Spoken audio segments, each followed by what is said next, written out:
Bom dia, boa tarde, boa noite, seja muito bem-vindo ao meu canal. No vídeo de hoje a gente vai estar falando sobre a teoria construtivista das relações internacionais.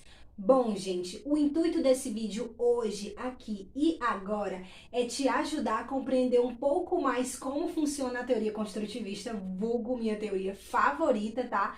A partir do ponto de vista de dois autores fundamentais da teoria.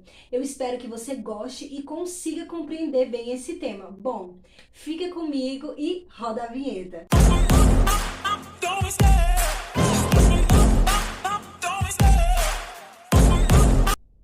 A primeira coisa que eu quero te falar é que eu vou deixar aqui na descrição, tá certo? As referências que eu usei nesse vídeo, você vai estar podendo pesquisar sobre esses dois autores. Além disso, a teoria construtivista vai ser uma outra forma de você ver o mundo. Lembrando que a gente tem diversas teorias, não só nas relações internacionais, mas em outras diversas áreas. E essa é mais uma teoria para você conhecer aí e perceber que o mundo pode ser visto de outra forma. Para a gente começar, é importante você ter em mente o principal ponto da teoria construtivista. A realidade é socialmente construída. Mas, Jamile, o que é que isso quer dizer? Bom, o nome já fala, né? Construtivista, construção. E essa ideia de que a vida, a sociedade e tudo é socialmente construído vai te fazer lembrar que as relações de poder, as relações entre as pessoas, entre os estados, entre os atores, elas podem ser construídas. E se elas podem ser construídas, elas podem ser o quê?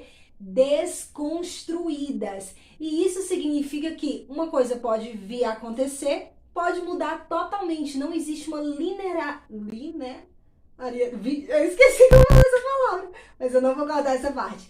Isso que significa que não existe um sentido único das coisas. As coisas podem acontecer, mas elas podem deixar de acontecer e se transformar. Porque se a vida, a sociedade é construída a todo tempo, então significa que as coisas mudam. Entendendo isso, primeiramente, você já consegue desenrolar o resto com mais facilidade. Bom, gente, a partir dessa ideia de que a realidade é socialmente construída, a gente vai falar agora da diferença entre subjetividade e intersubjetividade. A subjetividade, como você pode imaginar, é uma forma de pensar as relações internacionais. Jamile, como assim uma forma de pensar as relações internacionais? Não ficou muito claro. Gente, isso aqui só vai ficar totalmente claro no final. Então vai pegando aos pontos devagar, não vai querer começar pela sobremesa, tá? Assim, essa ideia de que as relações internacionais vão ser pensadas, essa subjetividade, ela vai dizer que as coisas são subjetivas, é uma forma de ver aquilo. E é aí que a gente entra na intersubjetividade, que é o compartilhamento, tá certo? O compartilhamento de uma visão sobre algo, o compartilhamento de uma visão sobre algo. Ou seja, pode ser um compartilhamento de uma visão sobre pensar a saúde pública, sobre pensar a economia, sobre pensar a educação, e isso também está atrelado a regimes internacionais, que a gente vai estar falando em um outro vídeo. Mas, por enquanto, eu quero que você saiba disso. Vamos lá agora falar sobre esse compartilhamento de ideias, característica clássica do construtivismo. Primeira coisa que você tem que ter em mente é que existem as teorias positivistas e as teorias pós-positivistas, que eu posso estar citando aqui também a teoria crítica. As teorias positivistas são aquelas teorias realistas, liberais, neoliberal e também neorrealista. Bom, gente, são teorias que acreditam no poder do Estado, não leva tanto em consideração a questão social. Aliás, o realismo não leva em consideração, tá? O Estado é uma caixa preta, é só as relações estatais, o que tem dentro não é falado. E aí, essas teorias que vão surgir no fim do século passado, elas vão falar sobre outro tipo de visão sobre o mundo. Lembra aí que depois da Guerra Fria as coisas começam a mudar. A década de 90, conhecida como a década das conferências, foi discutido diversos debates, ou seja, foi discutida a educação, questão das populações, infantil, uma série de coisas. Então essas teorias pós-positivistas, elas vieram renovar, elas vieram dar uma nova cara às relações internacionais, ou seja, opa, Relações internacionais não é só falar do Estado, tá? A gente está tendo a consciência aqui que existem outros atores, outras coisas importantes que não o Estado dentro do sistema internacional. Então, essa teoria pós-positivista, ela vai falar da desconstrução das ideias pregadas pelas teorias anteriores. Existe um texto muito bom que fala sobre isso, que é sobre o terceiro debate. Eu posso estar deixando o link aqui também na descrição, caso você tenha interesse em saber mais. Para a gente finalizar esse ponto, é importante você saber que para a teoria construtivista, o Estado também é dotado de persona. E como a realidade é socialmente construída, tá certo? As relações estatais podem mudar. Ai, Jamile, mas eu já sabia disso. Mas você sabia que a teoria construtivista fala sobre isso? Bom, ela fala sobre isso, então agora você já sabe. A teoria construtivista vai falar que não só as relações entre os estados, mas também as relações entre as instituições criadas por estados e os estados também vai mudar. Ou seja, tudo pode mudar, gente, tudo pode mudar. Nada é uma constante o tempo inteiro, tá certo? Não tem verdade absoluta aqui. Agora, passando por outro slide, a gente vai falar sobre Alexander Wendt. Se eu estiver falando errado, por favor, deixe nos comentários aqui o que você acha que é a forma correta de falar esse nome. Bom, gente, a gente vai falar primeiramente de Alexander Wendt. Quem foi Alexander Wendt? Dentro da teoria construtivista, Alexander Wendt vai apresentar o que eu acho genial, que é, na verdade, o conceito dos 3 tipos de identidade. Vamos lá. O primeiro tipo de identidade que a gente tem é a identidade corporativa. Jamile, o que é essa identidade corporativa? Bom, é o conjunto de características objetivas e subjetivas dos estados. Ou seja, tudo aquilo que engloba o estado enquanto as suas características. Pensa na ideia de corporação e aí talvez fique mais claro para você. O segundo tipo de identidade que a gente está falando é a identidade social. Bom, quando a gente fala de social, a gente já pensa logo em quê? Sociedade. Logo, essa identidade social está atrelada à ideia de como se vê aquele ator no cenário mundial. Como se vê aquele estado no cenário mundial. Essa é a noção de identidade social. Já o terceiro tipo de identidade negativa, tá relacionada à forma negativa que se vê aquele estado após ele ter feito algum tipo de ação política. Jamile, como assim? Eu sinto que eu não tô entendendo isso muito bem. Bom, gente, esses 3 tipos de identidade falados por Alexander Wendt é mais para exemplificar, tá certo, a ideia dele. E aí, quando a gente fala de identidade negativa, a gente pode ter uma ideia, assim, bem básica mesmo aqui para vocês entenderem. O Estado fez determinada política dentro de uma conferência das Nações Unidas. Essa política vai ser vista como de forma negativa, tá certo? Frente aos outros países. E aí, o que é que os outros países vão ter? Uma visão negativa sobre aquele estado. Viu como as identidades podem contribuir para a gente ver que as coisas mudam no cenário internacional? É por isso que essa noção de identidade está diretamente ligada à ideia de credenciais externas. Caso você não seja da área das relações internacionais, eu não sei se você já escutou falar sobre credenciais. Mas é basicamente o seguinte, aqui de forma bem simples. Credenciais é como... Imagina que você tem uma credencial aqui no seu peito. E essa credencial tá ligada diretamente a você, obviamente. Então, assim, as credenciais positivas daquele país, ou seja, o que ele faz de bom, as relações comerciais e tal, como ele se relaciona com outros países de forma positiva e tal. Essas são credenciais positivas. Caso você não saiba, dentro da área da diplomacia, o Brasil tem credenciais super positivas. Hoje em dia, nem tanto assim, mas ainda tem, ainda é conhecido, tá? O corpo do Itamaraty é muito bem visto lá fora e pá. Mas as credenciais negativas também podem estar ligadas muito a quando um país, por exemplo, entra em guerra, decide entrar em guerra, né? Quando desmata alguma parte do seu país, ou quando faz alguma ação contra estrangeiros. Isso gera credenciais negativas. Jamile, e o que é que tem em gerar credenciais negativas? Você me pergunta. E aí eu te respondo. Nós vivemos em um mundo altamente globalizado. Nós fazemos relações com outros países o tempo inteiro. O tempo inteiro. Não tem como você ficar sozinho no cenário internacional. Então, cada tomada de decisão, tá certo, dos atores vai influenciar positivamente ou negativamente dentro do cenário interno, tá certo? Claro que no cenário externo também, mas eu tô falando aqui de cenário interno. E isso pode contribuir para prejudicar a população, prejudicar a forma como aquele país tem as relações com outros países, seja o continente ou extracontinente. Então, assim, essas credenciais, elas vão moldar a visão dos outros países sobre aquele país. É por isso que é tão importante quando um país toma uma decisão, ele perceber como é que determinados atores vão ver aquela decisão, porque você vai estar sempre se posicionando no cenário internacional. Entendeu a importância? Eu também vou te falar aqui sobre a questão da reciprocidade diplomática. Bom, gente, explicado credenciais, você já deve ter noção básica do que é a questão da reciprocidade diplomática. Se um país tem boas relações com outros países, isso gera uma reciprocidade diplomática. Eles conseguem estabelecer relações. Essas relações podem ser quebradas? Com certeza. Dentro do construtivismo não existe essa linha... Gente, eu não consigo falar essa palavra. Enfim, não existe essa certeza de que tudo vai ficar do mesmo jeito como está. Então, a reciprocidade diplomática está muito atrelada à ideia de um país manter boas relações com outros países. Seguindo em frente, eu quero só ressaltar para você que o mundo é uma eterna construção e desconstrução segundo o construtivismo.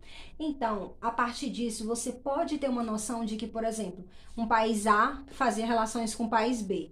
Mas depois de uma guerra causada por um país C, que o país B apoiou o país C, o país A já não estabelece mais relações com o país B. Então, tá vendo como as coisas podem mudar? Isso é muito importante. Outro ponto que eu quero citar aqui é a noção da palavra ator e agente dentro do construtivismo. O construtivismo não usa a palavra ator. Eu sei que usei várias vezes aqui e tal, mas é mais para explicar porque é um termo bem comum. O construtivismo usa a palavra agente. Jamile, por quê? Ator dá a noção de que tem um roteiro, de que está construído, está finalizado, entendeu? Ator dá a noção de roteiro. Já a gente não, a gente dá a noção, a gente aqui junto, tá? A gente dá a noção de construção e desconstrução o tempo todo. Então, dentro do construtivismo, troque a palavra ator por agente. Dessa forma, os interesses vão ser definidos a partir das identidades que eu falei anteriormente lá no slide de Alexander Wendt, tá? E só fechar aqui para a gente entrar no outro autor chamado Nicholas Onuf. Bom, gente, falando agora de Nicholas Onuf, eu quero que você entenda. A principal palavra atrelada a esse autor é regras. O construtivismo de Nicholas Onuf é um construtivismo centrado nas regras. Jamile, o que é que isso significa? Calma, pequeno gafanhoto, que eu vou te explicar o que é que isso significa, tá certo? Bom, segura que aqui é uma viagem, tá certo? Se você não entender, você volta um pouco o vídeo para que você tenha uma compreensão total, ou você pode estar me mandando uma mensagem que eu posso te explicar. Pensa comigo. Se a realidade é socialmente construída, como eu já falei 400 trilhões de vezes nesse vídeo, então o discurso propagado, tá certo? Nessa realidade vai ser uma forma de perpetuar a mesma. Jamile, não entendi. Vamos lá, calma. Basicamente, o que eu quis falar foi que o discurso ele vai moldar a realidade. O discurso molda a nossa realidade. Jamile, mas como assim discurso? É o que as pessoas falam, o que os governantes falam? Não, é um pouco mais profundo do que isso e eu vou estar te explicando agora. O discurso vem a ser uma prática. Assim como uma prática vem a ser um discurso. Não entendeu ainda? Um discurso é uma ação política. Não é um simples ato de fala falado por outro autor, na verdade, também dentro das RI. Gente, o ato de fala, ou seja, aqui, ó, o ato de eu estar falando, vou explicar de maneira bem simplificada agora. O ato de eu estar falando, vamos imaginar aqui um remédio. O ato de eu estar falando, o ato de fala, é a cápsula do remédio. O discurso é o comprimido, ou seja, é o conteúdo, tá certo, que tá dentro dessa cápsula. O discurso é mais profundo. O discurso você tem que analisar o ato de fala para você entender. É por isso que o discurso é a própria ação política. O discurso é a própria ação política. Jamile, não entendi muito bem. Vamos lá, tá certo? Tudo com calma. Gente, quando um presidente, tá certo? Quando um país, vamos falar um país aqui para ficar mais claro. Quando um país faz determinada ação política no cenário internacional, tá certo? Como fechar uma fronteira. Fechou uma fronteira para que os imigrantes que entram por ali não entrem mais. Fechou e é totalmente contra. O fato dele ter fechado é uma ação política, não é isso? É uma ação política. Mas se a gente perceber o que é que tem dentro dessa ação política, a gente vai ver que tem um discurso anti a entrada, no sentido de contra, anti a entrada desses imigrantes dentro desse país. Tá vendo o que é o discurso? O discurso é as entrelinhas, o discurso é o que não é falado, mas é o que é percebido através do ato de fala. Beleza, Jamília, a gente falou de discurso, eu já entendi, mas você ainda não falou das regras. É aqui eu precisava falar dos discursos, tá certo? Para que você compreenda bem a questão das regras de Nicolás Onufre. Existem 3 tipos de regras: instrução, direção, compromisso. Dentro das relações internacionais, existe uma coisa muito interessante quando a gente fala. É uma política ganha-ganha, é uma política ganha-perde, entendeu? Isso significa o quê? Um país vai ganhar, outro vai ganhar. Um país vai perder, outro vai ganhar. Ou um país vai ganhar e o outro vai perder. Então, por que eu falei isso? Porque você vai entender agora a relação de discurso e de regras. As regras de instrução, elas não têm perdas e nem ganhos possíveis. Elas são instruções. Elas são instruções do que deveria ser feito. Já as regras de direção, elas estão com perdas possíveis atreladas a ela. Ou seja, está estabelecida uma regra. Está estabelecida uma regra. Se países X ou um país X não cumprir essa regra, é possível, tá certo, que esse país venha a perder, ou seja, venha a sofrer embargos econômicos, ou então ataques, esse tipo de coisa, tá certo? Aí as regras de compromisso estão atreladas a ela o discurso de ganha-ganha, ou seja, ganhos possíveis para todos os envolvidos. Se você cumprir as regras de compromisso, vai ter ganhos para você e vai ter ganhos para os outros. Jamile, me dá um exemplo dessas regras de compromisso. Nada melhor para mim, tá certo, do que citar aqui a questão da ONU, tá certo, e dos Objetivos de Desenvolvimentos Globais, que são 17, tá certo, ou os ODS, que se os países se comprometerem, os países, as empresas, as pessoas, tudo que existe, no geral, se comprometer, tá certo, a seguir essas regras de compromisso, todo mundo vai ganhar. Tá entendendo? E qual é o discurso disso? É que todo mundo vai ganhar, que vai ser bom para todo mundo. Então a gente pode estar percebendo que a relação entre discursos e regras são diretos. Existem regras, tá? No mundo existem regras, entendam isso. Se um país A fizer determinada ação política, ou seja, um discurso, tá certo? Como o exemplo que eu falei, tá certo? De barrar os imigrantes na fronteira. Se ele fizer isso, ele pode ter perdas, porque a visão dele no cenário internacional vai ficar comprometida. As credenciais dele vão ser negativas nesse sentido, entendeu? Ou seja, existem as regras. Se você não segui-las, isso vai moldar a forma como os outros países vão ver você. Então, é nesse sentido que discurso se atrela à ideia de regras. Finalizando aqui, vamos voltar a falar sobre o Wendt, tá certo? E eu quero que você entenda um pouco a noção dele com o conceito de anarquia. Gente, dentro do construtivismo, o Wendt, tá certo? Alexander Wendt é o que mais se aproxima da noção realista. Por quê, Jamile? Porque o realismo trata o Estado como uma caixa preta.